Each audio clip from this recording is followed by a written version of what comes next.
It looks like AEW and WBD could be agreeing to a new TV deal very soon. This, according to a new report that outlines that AEW WBD could agree to a deal, quote, imminently. We're going to talk about that. We're also going to talk about Mercedes Moné, who revealed why, or one of the big reasons at least, she chose AEW over WWE. AEW TV ratings are up. We got so much to talk about. We're going to cover it right here in this video. So be sure to smash that like button, subscribe, and hit that notification bell so you get notified whenever a new video is released. All right. First, let's talk about the AEW TV deal. One of the biggest stories of the wrestling year, honestly, this entire year, everyone has been wondering what is next for AEW. Are they going to stay on TNT, TBS, or are they going to leave? We know that the exclusive negotiating window, that is the window where only Warner Brothers Discovery is allowed to negotiate with AEW. That window is coming to an end later this summer, sometime after Forbidden Door, according to reports. And one of the biggest questions was AEW going to get the chance to maybe see what else is out there? Who else would want to offer them a deal? Well, according to a new report from Wrestling Observer News, Dave Meltzer reports, quote, there are expectations that the AEW media rights deal would be announced imminently, maybe even before the expiration of the exclusive window for negotiating that is just about over. Those at WBD were expecting to sign a new deal imminently, but it was also said that the talks haven't gotten into the major specifics. Exclusive period ends in a few weeks, as according to Dave Meltzer and the Wrestling Observer newsletter. Let's talk about what we know. All right. So the idea of AEW and Warner Brothers not coming to an agreement, that would open up a big can of worms, right? It would allow AEW to go out and see what else is out there. And maybe they are able to get picked up by NFX. Maybe they're able to get picked up by another entity. But you also need to factor in that, NBC Universal, they're almost never going to agree to AEW TV on any of their properties. So that takes out NBC, USA, all of those networks gone. And the major reason for that is they have an agreement with WWE, and I don't think you're going to see WWE and AEW on the same network anytime soon.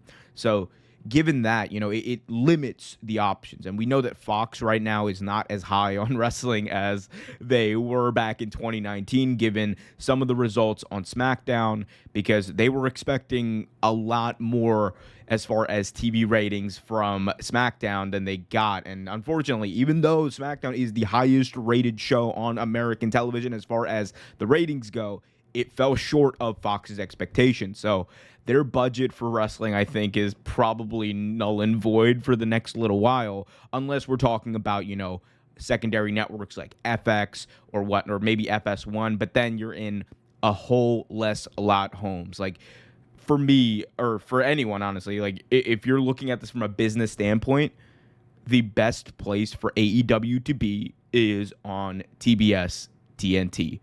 That is where they have been on. That is where people are used to watching them.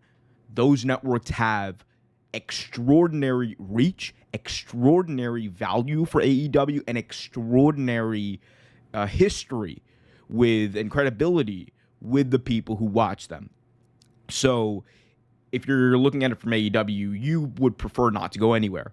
And if you're looking at it from WBD, you have a partner in AEW that, is delivering. We know that TV ratings have been down. We'll talk about the AEW TV rating and kind of bouncing back later on in this video. But we know ratings have been down. But for the majority of its run, AEW has been a top performer. They're a top 3 program on their time slot, in their demo, usually every single week.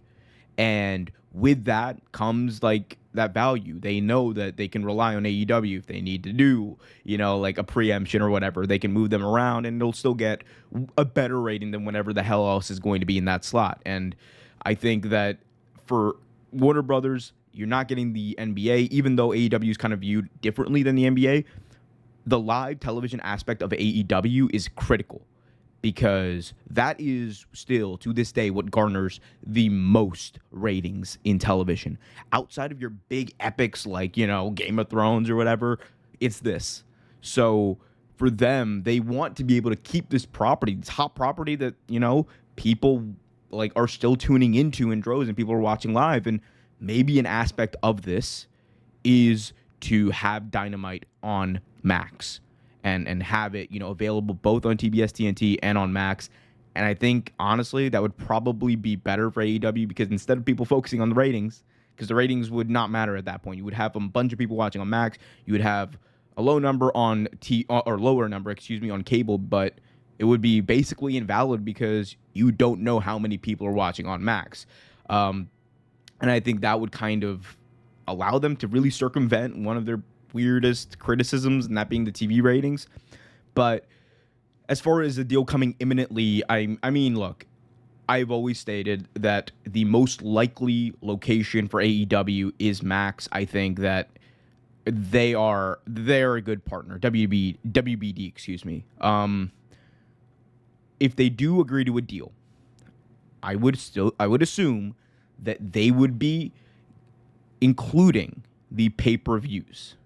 Because right now, if you're looking at AEW, you want to follow in some way the WWE model of making sure that you have your library, making sure all the previous Dynamites, because again, there is no place to watch AEW Dynamites from the past. Tony Khan has even mentioned this on calls before. You want to make sure all of that is included and bundled up into Max somehow. And if you're able to do that, plus the pay-per-views, that offers a lot of value to the paying customer. And it allows the product to be way more accessible. Look at what WWE's like, we have like billions of clicks, billions of impressions, and look at all the stuff they're doing on Peacock. A lot of that is because Peacock is cheap. Peacock is accessible for a lot of people. And, for a lot of people, it's like kind of bundled up into like whatever else, Xfinity or whatever they're getting. So I think that there is that aspect of like making your pay-per-views especially way more accessible, showing what AEW has to offer, for less than $50 a month, which is insane for most people. As far as do I think they will come to a deal, I've always said I think they will. The sweet spot for AEW, right, is that's like the tricky thing. I think that the number that has kind of been floated out there for AEW, like what they kind of need is like somewhere above 120 million, like in order to like be considered profitable. I have like said that it would be somewhere in the ballpark of like 160 to 200 million. I still think that's like that's my estimate. That's still going to be what my estimate is per year, 160 million per year, which if you go through a 5-year contract, that's between 800 million to $1 billion. We'll see what that ends up being. And I mean, that is everything. Like, that is not just like, it's not just TV. That is bundling everything up, bundling up pay-per-views, bundling up the library, all of that stuff bundled up. I think that would be the value of the contract. We'll see what happens there. But as far as when it's going to happen, imminently, it seems like there's been a lot of talk about this basically coming to a head very soon. Another thing that came to a head recently was a very low AEW TV number. So AEW Dynamite put up its worst rating recently in its regular 8 p.m. Wednesday night time slot. And it had everyone talking was 502,000 viewers, I believe. And it did a 0.16 in the key demo, which is abysmal. Question was it Juneteenth? Was it the lead-in? What was it? Well, we got a little bit of insight here as AEW numbers from this past Wednesday night came in and seems to have bounced back to basically what it was the week before, 680,000 viewers throughout. I believe they peaked at the beginning where they registered somewhere around 825,000 viewers, and then it obviously dipped as the show went on, registering a 0.22 in the key demo, up about 8 points, or up 6 points, math, up 6 points from the previous week. What happened here? because they basically registered the same rating as like 2 weeks ago. I think that the speculation that Juneteenth and potentially the lead-in being different, not being Big Bang Theory, again, people who watch television a lot of times are creatures of habit, and like it is a thing. It is a thing. That lead-in is very important to every show. Like WWE, Raw gets a lead-in with SVU every single week, right? Like it is an important aspect of like continuous TV watching, right? So I think we can kind of take away that like that 500,000 number may have been an anomaly. We'll see how it keeps up over the next few weeks, but it was interesting to see this rating kind of bounce back in, the kind of discourse around it like precipitated because there were a lot of people who really wanted them to like be failing, and it is what it is. But good to see that number bounce back. It's always good for pro wrestling when these shows are doing well, because that means that professional wrestling is doing well and wrestlers are getting paid. So we love that.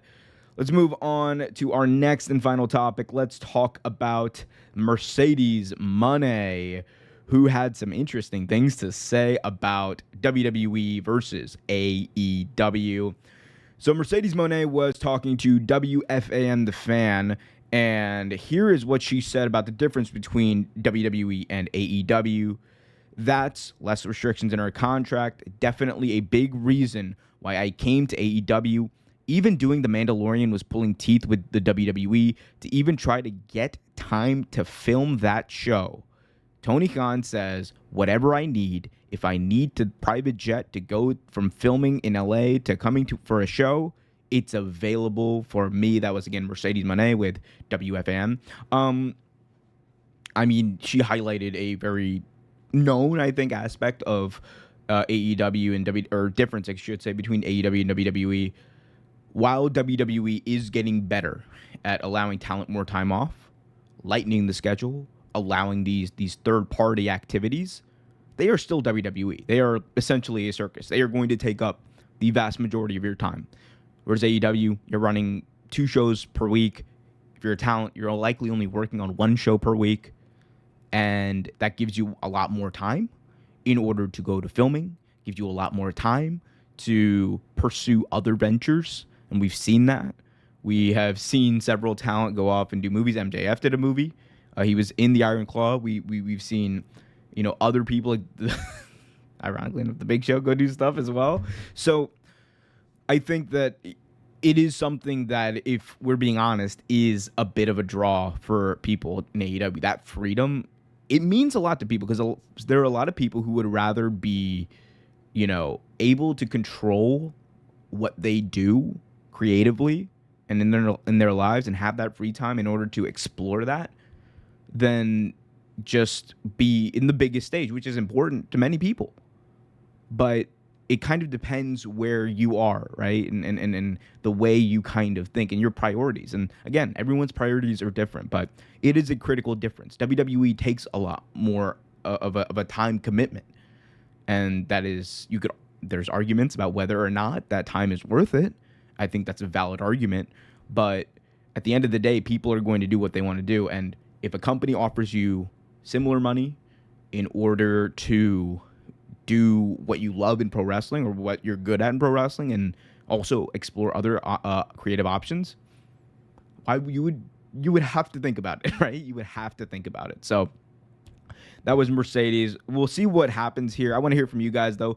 What do you think about Mercedes' comments about WWE versus AEW? Is she right? Is she wrong? Do you agree? Do you disagree? Do you hate everything? Let me know in the comment section.